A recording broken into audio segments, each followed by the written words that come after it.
அதிமுகவின் சார்பில் திரு பரமசிவம் அவர்களே பேச அன்போடு அழைக்கிறேன். அலை அப்படிங்கிறது எப்பொழுதுமே ரெண்டு தரமா இருக்குங்க, ஆதரவலை அல்லது எதிர்ப்பலை. இன்றைக்கு ஒரே வரியில நான் முடிச்சிட. திமுக பொறுத்தவரை எப்பொழுதெல்லாம் அவர்கள் ஆட்சிக்கு வந்திருக்கிறார்களோ அப்பொழுது அந்த ஆட்சியினுடைய இறுதி காலகட்டத்தில் ஆதரவலை வீசியதாக வரலாறு இல்லை, அரசியல் வரலாறு இல்லை. அவ்வளவு, இது நிதர்சனமான உண்மை. ஏன்னா ஒரு முறை ஆட்சியில் இருந்தவர்கள் மீண்டும் ஆட்சியில் அமரவில்லை. இது மக்கள் தீர்ப்பு, இது பரமசிவத்துடைய தீர்ப்போ என்று நான் சொல்லவில்லை. ஆக வரலாறு எங்கள் அணிக்கு சாதகமாக இருக்கிறது என்பதை முதலிலே சொல்லுகிறேன். எந்தெந்த வாக்குறுதிகள் எல்லாம் வாக்காக மாறி மதிப்பிற்குரிய திரு ஸ்டாலின் அவர்களை முதலமைச்சராக அமர்த்திய அந்த வாக்குறுதிகள் இன்றைக்கு கிடப்பிலே போடப்பட்டிருக்கிறது, குப்பையிலே போடப்பட்டிருக்கிறது. இதுதான் எங்களுடைய குற்றச்சாட்டு. இன்னைக்கு எதிர்ப்பலை இல்லை என்று நீங்கள் சொல்லுகிறீர்கள். எங்கிருந்து நீங்க ஆதரவு எடுக்கணும்? மக்கள்கிட்ட தான் எடுத்தாகணும்.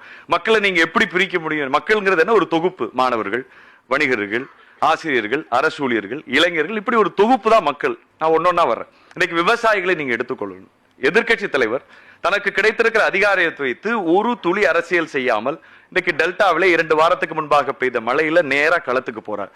போற வழிகளிலேயே கொட்டி கிடக்கிற நெல்மணிகள், முளைத்து கிடக்கிற நெல்மணிகளை பார்த்து கையில் எடுக்கிறார். எடுத்து பார்த்து விட்டு நேராக அங்க இருக்கிற ஆட்சித்தலைவர் அங்க இருக்கிற நெல் கொள்முதல் நிலையங்களை பார்வையிட்டு ஒன்னும் பண்ணல, டிவியில உட்கார்றார். அரசனுடைய கவனத்திற்கு அதை கொண்டு வருகிறார். தயவு செய்து இதை நீங்கள் உடனடியாக சீர் செய்யுங்கள் என்று சொல்லுகிறார். இவ்வளவுதான் நடந்தது. நியாயமாக முதலமைச்சர் அவர்கள் அடுத்த நாள் அந்த களத்திற்கு சென்றிருக்க வேண்டும். டெல்டாக்காரன் என்று சொல்லுகிற மதிப்பிற்குரிய முதல்வர் ஸ்டாலின் அவர்கள் அங்கே சென்றிருக்க வேண்டும். மாறாக நெல்மணிகள் நேராக சட்டமன்ற வளாகத்திற்கு வந்துவிட்டது. அது வேறு கதை. என் நெல்மணி எல்லாம் இங்கே வீணாய் கொண்டிருக்கிறது என்ற வேளையிலே உங்கள் திமுகவுடைய அமைச்சர் சொல்லுகிறார், ஒரு முளம் முளைச்சிருந்தப்ப விட்டுட்டீங்க, இப்போ ஒரு ஜான் முளைச்சு பரப்பு, நெல்மணிகள் பயிரிடுகிற பரப்பு 16% இருந்தது, இன்றைக்கு 11% குறைந்திருக்கிறது. அதுதான் பிரச்சனை. இந்த விவசாயிகள் உங்களுக்கு ஆதரவு அளிப்பாளர் நினைக்கிறீர்களா? நிச்சயமாக தன்னுடைய ஆட்சி காலத்திலே ஒரே 5 ஆண்டிலே 2 முறை முழுமையாக விவசாய கடனை தள்ளுபடி செய்து விவசாயிகளுடைய வாழ்க்கையிலே விளக்கேற்ற வேண்டும் என்பதற்காக குடிமராமத்து திட்டத்தின் மூலம் நிலத்தடி நீரை மேலே கொண்டு வந்து என் விவசாயிக்கு மும்முனை மின்சாரம் 24 மணி நேரம் தருவேன் என்று சட்டம் இயற்றி 500 ஆண்டு கால கனவு திட்டமான அத்திக்கடவு அவிநாசி திட்டத்தை தன் ஆட்சி காலத்திலேயே நிதி ஒதுக்கி செயல்படுத்திய உண்மை விவசாயி முதல்வருக்கு அலை வீசும். யார் அலை வீசும்? ஆதரவு அலைகள் வீசும். அமர்ந்திருக்கிற நாட்காலில 4 கால்களிலே ஒரு கால் அரசு ஊழியருடைய கால். ஒட்டுமொத்த அரசு ஊழியர்களும் அவர் அறிவித்த அந்த ஓல்டு பென்ஷன் ஸ்கீம், அந்த ஒரு திட்டத்திற்காக நம்முடைய திரு ஸ்டாலின் அவர்களை இன்னைக்கு முதலமைச்சராக அமர்த்திருக்கிறார். இன்னைக்கு இளைஞர்கள், இங்க நிறைய இளைஞர்கள் வந்திருக்கிறீர்கள். நான் ரொம்ப சுருக்கமா உங்கள்கிட்ட சொல்றேன். திராவிட முன்னேற்ற கழகத்தினுடைய அன்றைக்கு நடிகராக அறியப்பட்டு இன்றைக்கு துணை முதலமைச்சராக இருக்கிற மரியாதைக்குரிய உதயநிதி ஸ்டாலின் அவர்கள் நேரடியாக இளைஞர்களை குறிவைத்து நீட் ரகசியம் எங்களுக்கு தெரியும், ஈர்த்து போனார்கள் இளைஞர்கள். உண்மை.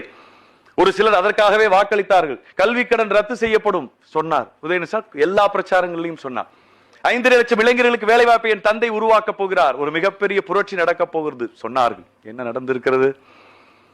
கல்வி கடன் ரத்து காணல் நீராகி போய்விட்டது என்று கனத்த இதயத்தோடு இன்றையும் வங்கிகளினுடைய அதிகாரிகளுக்கு பதில் சொல்ல முடியாமல் தவித்துக் கொண்டிருக்கிறார்கள். தான் பெற்ற பிள்ளை தன்னை உட்கார வைத்து சோறு போடுவார் என்று ஏங்கி தவித்துக் கொண்டிருக்கிற இளைஞர்களை பெற்றெடுத்த பெற்றோர்கள், என் பையன் இன்றைக்கு பாதை மாறி போதையின் பிடியில் சென்று விட்டான், அதிமுக ஆட்சியிலே கொடுத்த கணினியை இந்த திராவிட மாடல் அரசு பிடித்து பிடுங்கிக் கொண்டு கஞ்சாவை கொடுத்திருக்கிறது என்று கண்ணீர் விட்டுக் கொண்டிருக்கிறார். எண்ணி பார்க்க வேண்டும். இதுதான் இன்றைக்கு இருக்கிற இளைஞர்கள் இருக்கிற நிலை. வேலை வாய்ப்பை பற்றி சொன்னாங்க sir. Google AI sir, Tamil Nadu CEO sir Sundar Pichai, அவரை தமிழ்நாட்டில் தொழில் தொடங்க எக்ஸ்பான்ஷன் கூகுள் ஏஐக்கு விடாம நம்ம ஆந்திராவுக்கு அனுப்பிச்சாச்சு. என்ன சாதனை! நான் மரியாதையோடு இந்த நேரத்தில் நான் சொல்ல கடமைப்பட்டிருக்கிறேன். சகோதரர் டிஆர்பி ராஜா அவர்கள், நீங்க ஒரு வெள்ள பேப்பரை காமிச்சிங்களே, இதை விட ஒரு ஜனநாயக துரோகம் ஏதேனும் இருக்குமா? எங்களிடத்தில் நீங்க வெள்ளையறிக்கை கேட்டவர்கள் இன்றைக்கு நெஞ்சை நிமிர்த்தி தமிழ்நாட்டு இளைஞர்களுக்கு நாங்கள் 10 லட்சம் கோடி முதலீடு கொண்டு வந்திருக்கிறோம், இதோ பட்டியல். இப்பொழுது எங்களுக்கு 1.5 லட்சம் வேலை வந்திருக்கிறது, இதோ அடுத்த வேலை வந்து கொண்டிருக்கிறது, இந்தாங்கள் பட்டியல். போடுவதற்கு என்ன கஷ்டம் உங்களுக்கு? அனைத்து இந்திய அண்ணா திராவிட முன்னேற்ற கழகத்தினுடைய முதல்வரான எடப்பாடியார் கொரோனா காலத்திலும் அதிக முதலீட்டை ஈர்த்த முதலமைச்சர் என்று மத்திய அரசால் பாராட்ட பெற்றார். 88,000 வேலை வாய்ப்புகளை அந்த கொரோனா காலத்திலே உருவாக்கினார். அது இல்ல சாதனை. இந்த இளைஞர் இன்றைக்கு சிந்திக்க மாட்டானா? யோசிச்சு பாருங்க. இந்த இளைஞர்கள் ஒட்டுமொத்தமாக நீங்கள் தெரிந்து கொள்ள வேண்டியது, நான் உங்களுக்கு எல்லாம் கனிவோடு சொல்லுகிறேன், நீட்டை வைத்து அரசியல் செய்கிற இயக்கம் அல்ல அதிமுக. நீட்டிற்கு தீர்வு தந்த இயக்கம் அதிமுக. 7.5% இடஒதுக்கீட்டை கொடுத்து 5 பேர் கவர்மெண்ட் ஸ்கூல்ல இருந்து டாக்டர் ஆனாங்க. இன்னைக்கு 560 பேர் போறாங்கன்னா அந்த எடப்பாடியார் என்ற சாமானிய விவசாயி காரணம் என்பதை நான் இந்த நேரத்தில் உங்களுக்கு நான் பெருமையோடு சொல்ல கடமைப்பட்டிருக்கேன். இப்படி பல்வேறு தரவுகள்ல இந்த இளைஞர்கள் நீங்க இடஒதுக்கீடு செந்தில்வேல் அவர்கள் நம்முடைய சானவாஸ் அவர்கள் சொன்னோன்னு நீங்க இடஒதுக்கீடுனாலே திமுக தயவு நினைச்சிடாய். தமிழ்நாட்டிலே இந்தியாவிலேயே அதிகமான இடஒதுக்கீடு 69% இருப்பது தமிழ்நாட்டில். இதை 50% பிற்படுத்தப்பட்டோருக்கு கொண்டு வந்து நிறுத்தியது புரட்சி தலைவர் எம்ஜிஆர். இந்த 69% எஸ்சி எஸ்டி சேர்த்து ஒட்டுமொத்தமாக அந்த 69%த்திற்கும் சட்டப்பூர்வமான கான்ஸ்டிடியூஷனல் செக்யூரிட்டி வாங்கி கொடுத்த உண்மையான சமூக நீதி காத்த தலைவி புரட்சி தலைவி அம்மா அவர்கள். தயவு செய்து இந்த வரலாறு யாரும் மறந்துடாங்க. வழக்கறிஞர்கள் இன்னைக்கு உங்களுக்கு ஆதரவா இருப்பாங்கன்னு நினைக்கிறேன். ஒண்ணும் வேண்டாம். அண்ணன் திருமா அவர்கள் வாகனத்திலே செல்லுகிறார். ஒரு வாகனம் அவரை இடித்து விடுகிறது. ஒண்ணுமே இல்ல. அங்க இருக்கிற மொத்த பேரும் போய் அவரை தாக்குதல் நடத்தினாங்க. நான் ஒரே ஒரு முறை பணிவோடு அந்த சினாரியோவை நான் மாத்தி சொல்றேன். திருமாவளவன் வண்டி அந்த வண்டியில இடிக்குது. அந்த ஆள் எந்திரிச்சு அந்த டிரைவரை பார்த்து தான் எப்பவுமே சார்ஜ் பண்ணுவான். அரசியல்வாதியை பார்த்து யூஸ்வலா சார்ஜ் பண்ண மாட்டான், டிரைவரை நோக்கி பண்ணுவான். திருமாவளவன் அவர்கள் கண்ணாடி இறக்கி நான் தான்ப்பா இருக்கேன்னு சொல்லியிருந்தா அந்த வழக்கறிஞர் போயிருப்பார். ஆனால் அந்த நிகழ்வு நடப்பதற்குள்ளாக அந்த வழக்கறிஞரை துரத்தி அடிக்கிறார்.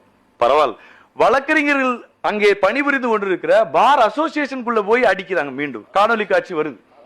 பார் கவுன்சிலுடைய அந்த பகுதியில் போய் அடிக்கிறாங்க. எந்த வழக்கறிஞர் உங்களுக்கு ஆதரவு அலையை ஏற்படுத்துவார்கள் நினைக்கிறீங்க? அதிமுகவுக்கு ஏற்படுத்துவார்கள். 7 சட்டக்கல்லூரி, சென்டர் ஃபார் எக்ஸலன்ஸ் இன் லா உருவாக்கியதான எடப்பாடியார். இதே வழக்கறிஞர்கள் படிச்சு முடிச்சதுக்கு அப்புறங்க சீனியர்கிட்ட போய் வேலை பார்க்கும்போது சம்பளம் கம்மியா கொடுப்பாங்க.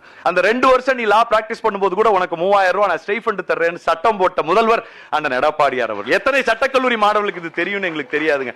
ஒரே பிரச்சனை எங்கள்கிட்ட என்ன தெரியுங்களா? மார்க்கெட்டிங் தாங்க பிரச்சனை அதிமுக. திரு உதயநிதி ஸ்டாலின் அவர்கள் செங்கலை தூக்கி காண்பித்த போது, எய்ம்ஸுக்கு செங்கல்னு காமிச்ச போது மக்கள் ஓட்டு போட்டோம், நாங்க அமைதியா இருந்துட்டோம். அன்னைக்கே பரமசிவம் போன்றவர்கள் மைக்கை பிடித்து எய்ம்ஸ் தமிழ்நாட்டிலே வருவதற்கு 200 ஏக்கர் இடத்தை கொடுத்தது அதிமுக ஆட்சியில் இருந்த வருவாய்த்துறை. அன்ற முதல் ஆண்டே 60 மாணவர்களை சேர்த்து 30 பேர் ராமநாதபுரம் மருத்துவக் கல்லூரி, 30 பேர் மதுரை மருத்துவக் கல்லூரி சேர்த்தது அதிமுக சொல்ல தவறிட்டோம். மார்க்கெட்டிங் ஃபெயிலியர், வேற ஒண்ணும் இல்ல. இந்த முறை அந்த ஃபெயிலியர் நடக்காது, அது உண்மை. இல்ல அம்மா எங்கள்கிட்ட 400 கோடி இல்ல பிரசாந்த் கிஷோர்ட்ட கொடுக்கிறதுக்கு, அவ்வளவுதான் விஷயம், வேற ஒண்ணும் பெரிய விஷயம் இல்ல சார். ரெண்டே ரெண்டு சொல்லி நிறைவு பண்ணிடுறேன். நிறைய எனக்கு பதில் கொடுக்க முடியாது. ஏன்னா சார் ஐயா ஸ்டாலின் அவர்களே இந்த விவாதத்துக்கு தீர்ப்பு கொடுத்துட்டாருங்க சார். எப்படின்னு சொல்றது கேக்குறீங்களா? 2 போஸ்டர் வந்ததுங்க சார். 1 வருஷத்துக்கு முன்னாடி ஓரணியில் தமிழ்நாடு. அப்ப முடிவு பண்ணிட்டாரு, கூட்டணியை வச்சுதான் நம்ம ஜெயிக்கணும், யாரும் எங்கிட்டு போயிடாதீங்கப்பா. 2வது போஸ்டர், தமிழ்நாட்டை தலைகுனிய விடமாட்டேன். தமிழ்நாட்டை தலைகுனிய விடமாட்டேன். என்ன அர்த்தம்? மத்திய அரசு எதிர்ப்புங்கிற ஆயுதத்தை கையில் எடுத்துட்டு இனி இதைத்தான் பேசுவேன். இப்ப எங்கேயாவது சானவாஸ் தான் பேருக்கு அதிமுக தொட்டார். இன்னும் பரந்தாம என்ன செய்ய போறான்னு தெரியல. இறுதியா 2 பேரும் நான் முடிச்சிடறேன். ஆக ரெண்டே சப்ஜெக்ட் இல்ல இருக்கட்டும், அது ஒண்ணு நியாயமானது தானே. 2 விஷயங்க. மத்திய அரசு எதிர்ப்பு சார் சொன்னார், எல்லாத்துக்கும் கையெழுத்து போட்டாங்க சார். உதய மின் திட்டத்துக்கு கையெழுத்து போடும்போது 3 கட்டளைகளை அம்மா அவர்கள் விதித்து அந்த கட்டளை ஏற்றுக்கொள்ளப்பட்டதுக்கு அப்புறம் தான் கையெழுத்து போட்டாங்க. புதிய கல்விக் கொள்கை வந்தவுடன் 20 நிமிடத்தில் எடப்பாடியார் சட்டமன்ற நாமக்கல் மாளிகைக்குள்ள போய் அமைச்சரோட பேசிட்டு வெளியே வந்தார். எந்த சூழலையும் இருமொழி கொள்கை தான் இங்கே இருக்கும். புதிய கல்விக் கொள்கையில எது நல்லது இருக்கிறதோ ஏத்துக்கிறோம். இப்ப நான் அவர்களை பார்த்து சட்டமன்ற உறுப்பினர் கேட்கிறேன், நீங்க ஒரு கல்விக் கொள்கை கொண்டு வரதா சொன்னீங்களே, எப்போ வரும்? தமிழ்நாடு அரசு பிரத்யேகமாக தயாரித்த கல்விக் கொள்கை எப்போ ஒரு கேள்வி கேட்பேன். நான் ஒன்னே ஒன்று சொல்லிடுறேன், அதிமுகவினுடைய நிலைப்பாடு மத்திய அரசு எதிர்ப்பு அப்படின்னு வரும்போது நாங்க எதிர்க்கிறதுக்கு எங்களுக்கு ஓட்டு போடுறாங்களா? உறவு எப்படி வச்சுக்கிறோங்கிறத பாக்குறதுக்கு ஓட்டு போடுறாங்களா? அண்ணாயிசம் என்ற புத்தகத்திலே பேரறிஞர் அண்ணாவினுடைய வரிகளை எம்ஜிஆர் இருக்கிறார். மத்திய அரசு எப்படி உறவு வச்சுக்கணும்? கட்டுண்டு வாழோம், பிரிவினை நாடோம், சமநிலையில் இணைவோம். we are neither dependent nor independent, we are interdependent. இவ்வளவுதான் சாட்சி. தமிழ்நாட்டு மக்களுக்கு தேவையான திட்டத்தை பெறுகின்ற பொழுது இணக்கமா இருப்போம் சார். 11 மருத்துவக் கல்லூரி எப்படி சார் ஒரே வருஷத்துல வாங்க முடியும்? எய்ம்ஸ் இந்தியாவினுடைய பெருமை எப்படி சார் வாங்க முடியும்? 4 வருஷம் ஐயா எடப்பாடியாருடைய ஆட்சியில் எப்படி வாங்க முடியும் சார்? விவசாயிகளுடைய பயிர் காப்பீடு இந்தியாவிலே எந்த மாநிலம் அதிகமா பயிர் காப்பீடு செஞ்சிருக்குன்னா அதிமுக மத்திய அரசு இருந்து வாங்கியிருக்கு சார். மெட்ரோவுக்கு அதிகமான நிதி எந்த மாநிலம் வாங்கியிருக்கு? தமிழ்நாடு வாங்கியிருக்கு. அமிர்த் இன்னைக்கு சென்னை சிங்கார சென்னை ஸ்மார்ட் சிட்டி திட்டம் எந்த மாநிலம் அதிகமா வாங்கியிருக்கு? எடப்பாடியார் ஆட்சி செய்த போது தமிழ்நாடு வாங்கியிருக்கு சார். நல்லா இருந்து திட்டத்தை வாங்கி மக்களுக்கு கொடுப்போம் சார். எதிர்க்க வேண்டும் என்று வருகின்ற பொழுது சார் காவிரி வேளாண்மை வாரியம் அமைக்க வேண்டும் என்ற சூழல் வந்தபோது 21 நாள் நாடாளுமன்றத்தை முடக்கினோம். ஜல்லிக்கட்டுக்காக என் தம்பிமார்கள் போராடிய போது அந்த ஜல்லிக்கட்டு உரிமையை மீட்டு கொண்டு வந்தது அதிமுக இந்த இயக்கம். டெல்டாவை சுடுகாடாக்குகிற திட்டம், ஹைட்ரோ கார்பன் மீத்தேன் எடுக்கிற திட்டம், அப்பொழுது பாஜகவை எதிர்த்து டெல்டாவை பாதுகாக்கப்பட்ட வேளாண் மண்டலமாக அறிவித்தது அண்ணன் எடப்பாடியார் அவர்கள். நீட்டுக்கு 7.5 கொண்டு வந்த போது கவர்னர் கையெழுத்து போடவில்லை.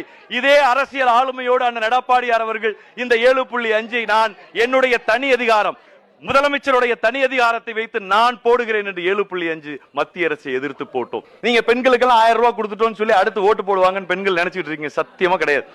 இன்றைக்கு அவர்கள்ட்ட 1000 கொடுத்துட்டு 10,000 ரூபாய் எடுத்துட்டா 3 முறை மின்சார கட்டணம் ஏத்தியாச்சு. விலைவாசி ஏறி போச்சு. இன்னைக்கு 100 நாள் வேலையில 50 நாள் காசு வரலன்னா 50 × 300 கணக்கு போட்டுங்க, 15,000 ரூபாய் பேஸ். இதுதான் உண்மையான நிலைமை.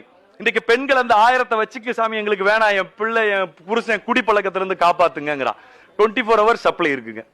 இன்னும் ஸ்விக்கி சொமாட்டோல மட்டும்தாங்க டாஸ்மாக் சரக்கு வரலீங்க. இது ஒண்ணுதான். ஆனா அவன் ஹாப்பி. ஆனா அவன் குடும்பம் நடுத்தருவில் நிக்குது. நான் ஒன்றே ஒன்று சொல்லிடுறேன். 2021 இருந்த எடப்பாடி பழனிசாமி அவர்கள் இப்ப இல்லை. அவர் பாஷையில சொல்லணும்னா பழைய பழனிசாமி நினைச்சுக்காதீங்க. 2026 மிகப்பெரிய மக்கள் செல்வாக்கோடு மீண்டும் தமிழ்நாட்டிற்கு முதலமைச்சராக வருவார் என்பதை சொல்லி விடைபெறுகிறேன். நன்றி, வணக்கம்.